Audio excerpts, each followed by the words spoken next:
Yeah. Hi, everybody. Today we'll introduce you to the animal law status in French um, by Thomas Brilliant. Um, and okay, Thomas, can you start? Thank you very The, much, Professor. So today I'm going to present you the article of Fabien Marchadier, who is professor at the University of Poitiers in France. The animal from the persons and family civil law perspective after the article 515-14 of the Civil Code. So the author starts by making an interrogation as to the article 515-14. He asks, what is the interest in acknowledging animal sensitiveness in the French Civil Code? So the question is relevant when we think about that this new article was adopted. When it was adopted, the animal sensitiveness was already enshrined in French law since 1976. So for almost 40 years, the animal sensitiveness was present in the French law, and the French Civil Code was going on bypassing this reality. But in fact, there was already other statutes that protected this sensitiveness. So, and including some of them had a higher legal value than the Civil Code, and offered a similar protection to animals. Therefore, Fabien Marchadier states that Article 515-14 of the Civil Code do not add a single line to the chapter of protection. So for the author, it does not even mean more limitation to the Article 544, which states regarding property in the French law. This article says that property is the right to enjoy and dispose of things in the most absolute manner, as long as they are not used in a way prohibited by statutes or regulations. So we can say that it is interesting to observe the discrepancies in the interpretation of the new Article 515-14 between the French authors, because if we remember well, that the lawyer Jean-Marc Nouman, we studied an article of him a few weeks ago, and he was quite more enthusiastic about the new article, as he said that judges will probably move ahead with more clarity and courage and be keener to render more animal-friendly decisions as before. Such a move, so talking about the Article 515, he says that such a move will not change everything overnight, but it makes everything possible in the future. So we see that Fabien Marchadier is much more cautious as to the potential of this new article. So regarding the statutes that already protected the animal sensitiveness, we have the Article 214-1 of the Rural and Marine Fishing Code that posits that every animal, being a sentient being, must be placed by its owner in conditions compatible with its biological requirements. So this article, fruit of an act adopted on the 10th of July 1976, was at the cutting edge back then, only 1 year after the publication of Peter Singer's bestseller, Animal Liberation.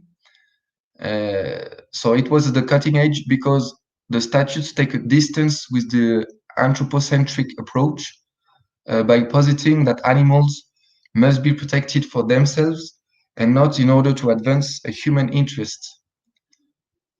So this article has the same level in the legal hierarchy of the French legal framework, but we have another main statute in France in the field of animal law that has a, a higher value than the civil code, which is the Article 13 of the Treaty on the Functioning of the European Union. So it is part of the primary law of the Union, in other terms, of the Constitution of the Union. And this article states that in formulating and implementing the Union's agriculture, fisheries, transport, internal market, research and technological development, and space policies, the Union and the Member States shall, since animals are sentient beings, pay full regard to the welfare requirements of animals, while respecting the legislative and administrative provisions and customs of the member states relating to, in particular, to religion, cultural traditions, and regional heritage. So these elements explain the skepticism of the author regarding animals' sensitiveness in the French Civil Code, as this protection was already entrenched in the French legal framework at the time that was adopted, at the time where this new article was adopted. So let's move on. The author is shading a little bit its argumentation, and he shows that he has hopes regarding future of Article 515-14, thanks to the innovative role of judges. So he underscores, referring to the case of general liability for the actions of sins, he underscores that it is very hard to predict what will be the fate of the new Article 515-14, basing on the situation of the Article 1384. That is the article that deals with general liability for the actions of sins. And in this way, he gets closer to the opinion of Jean-Marc Nouman, saying that the judge found a way to adjust civil law to its time, because nobody could have contemplated in 1804 the scope that the Article 1384 was destined to have in a strongly rural and pre-industrial society. With the rising of industrial society and the multiplication of accidents derived from this new reality, the Article 1384 took major relevancy. And most situations that took place in the 19th century had not even been predicted or thought by the writers of this article in 1804. So judges had to adapt to create law, because law and they couldn't refer to the spirit of the writers of the law, because it was impossible that the writers of the law could have predicted the application that will have this article 1384. So that is a reason to be optimistic regarding the new article 515-14. Another example that we could think of, which is not mentioned by the author, is the question of morality in law. Good morals or morality. In this particular realm, judges have shown their propensity to adapt law to the evolution of thinking of the society. Good morals are far from receiving the same interpretation now than it did 100 years ago. For example, we have in France good morals, and 100 years ago, like with the example of going to the beach, well, 100 years ago, good morals supposed that you couldn't go to the beach without certain type of clothes, and nowadays this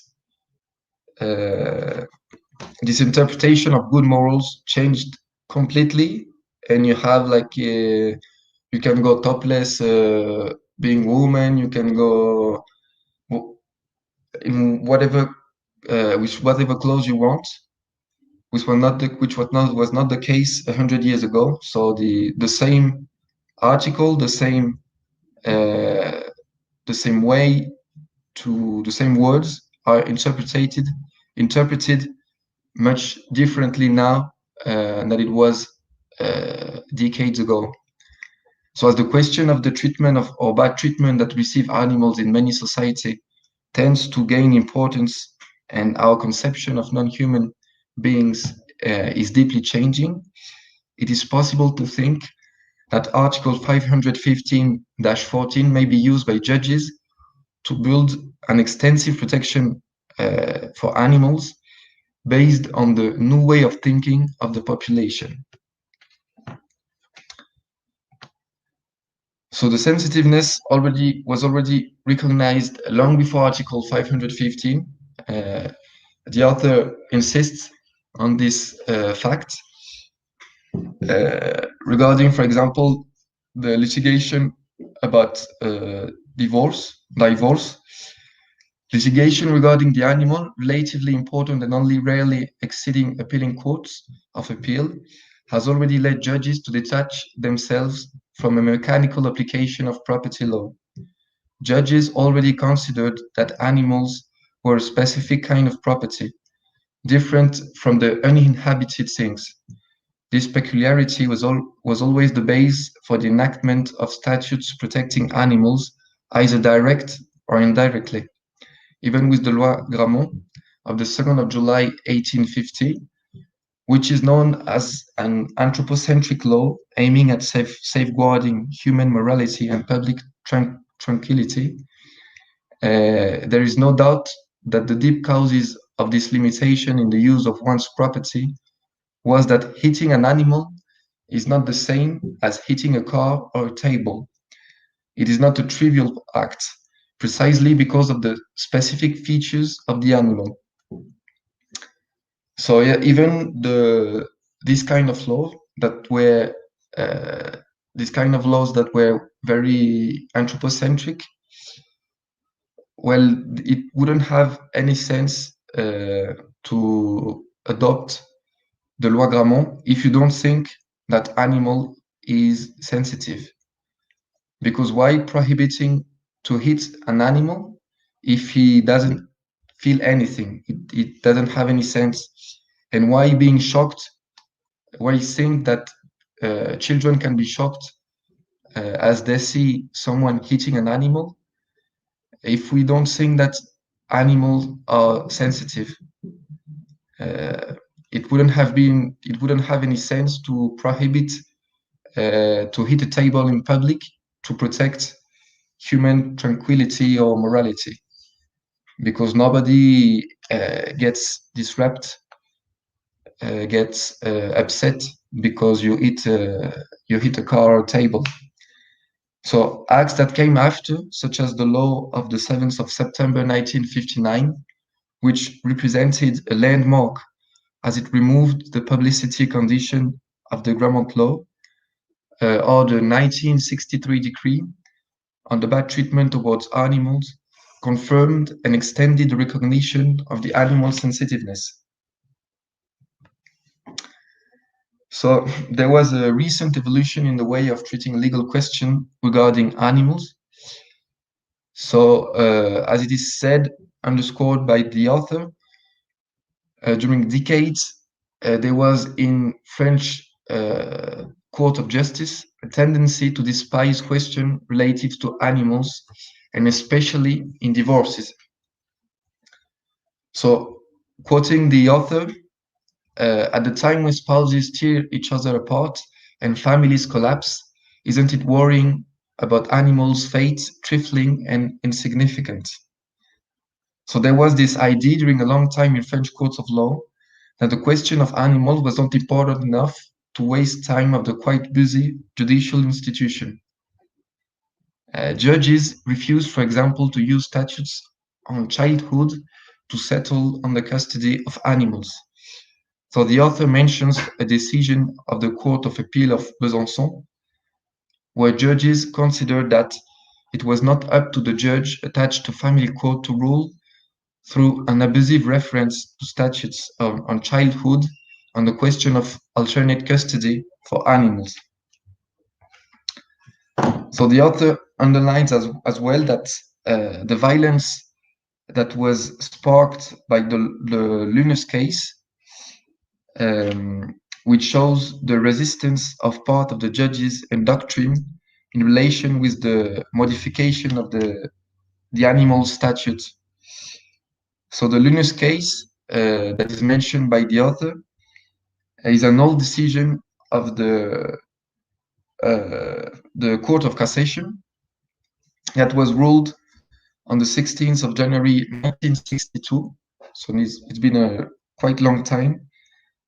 And in this decision, the judges of the Court of Cassation recognized that the death of an animal can be, for its owner, the cause of a damage of subjective and affective nature, likely to give rise to compensation.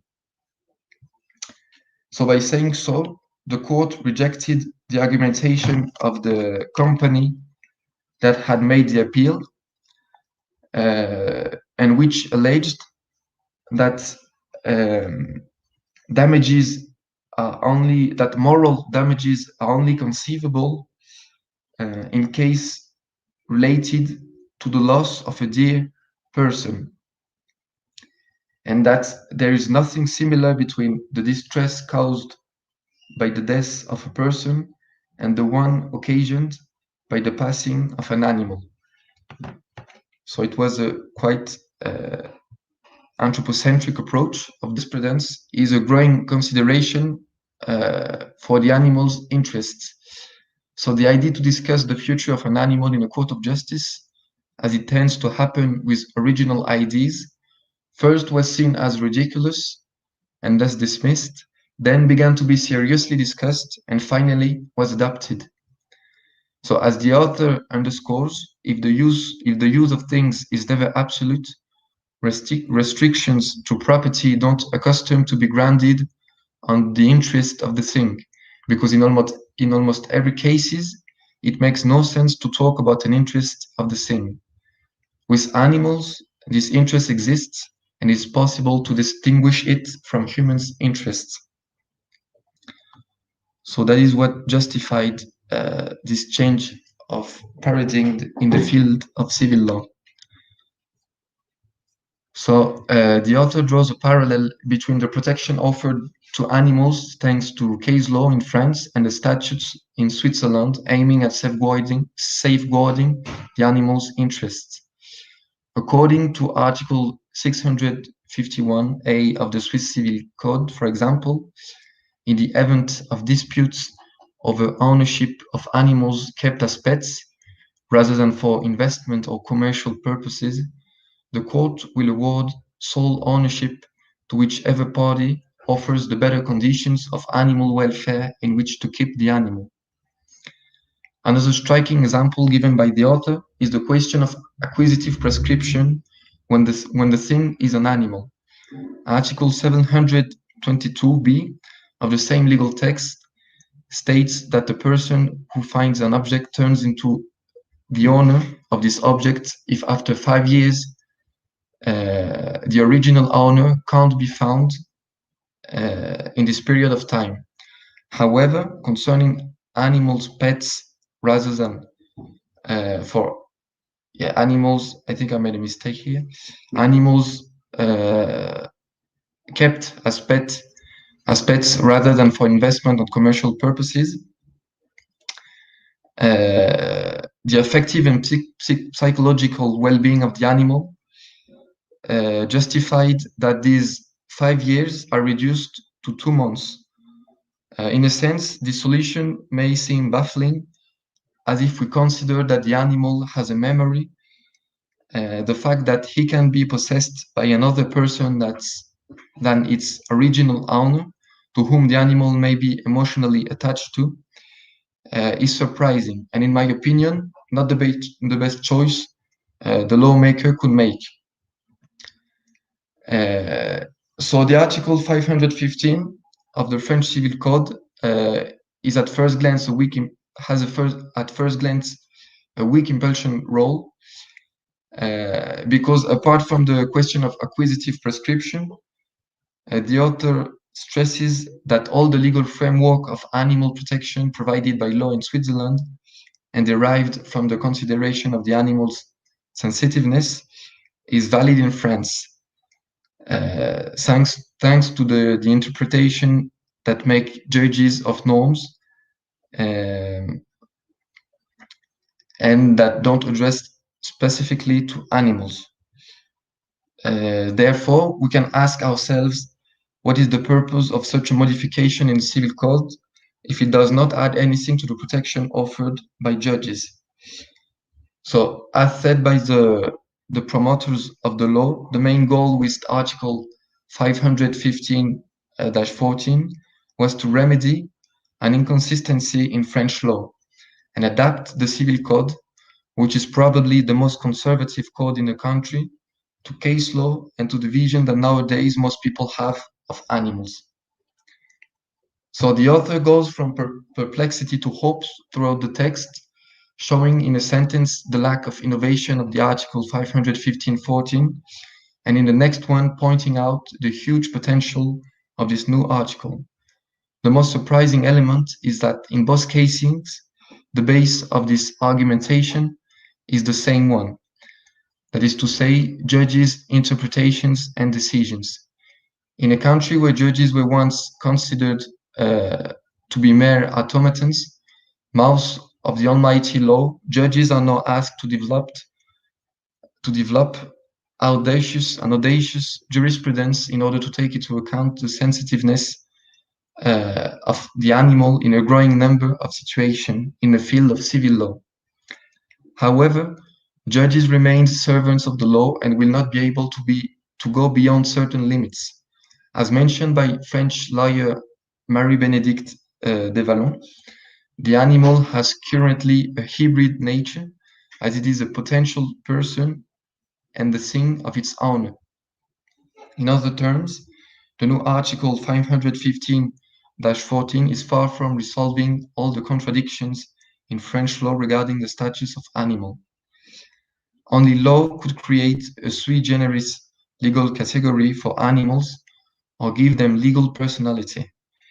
If legal personality is linked to the capacity to acquire rights and to exercise them through legal representation if necessary, as put forward by Marie-Bénédicte de Vallon, granting the quality of legal person to animals does not look like an absurd idea.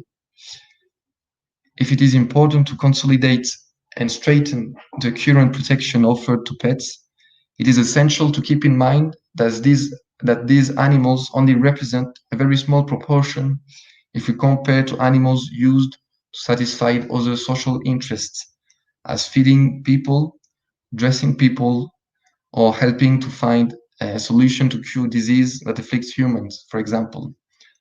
The legal situation of this category of animals needs to be the object of reflections too. To conclude, we can say that even if the path to a fairer and most consistent legal statutes for animals is a long way, the recognition of animal sensitiveness in the civil code was an indispensable step. Thank you very much.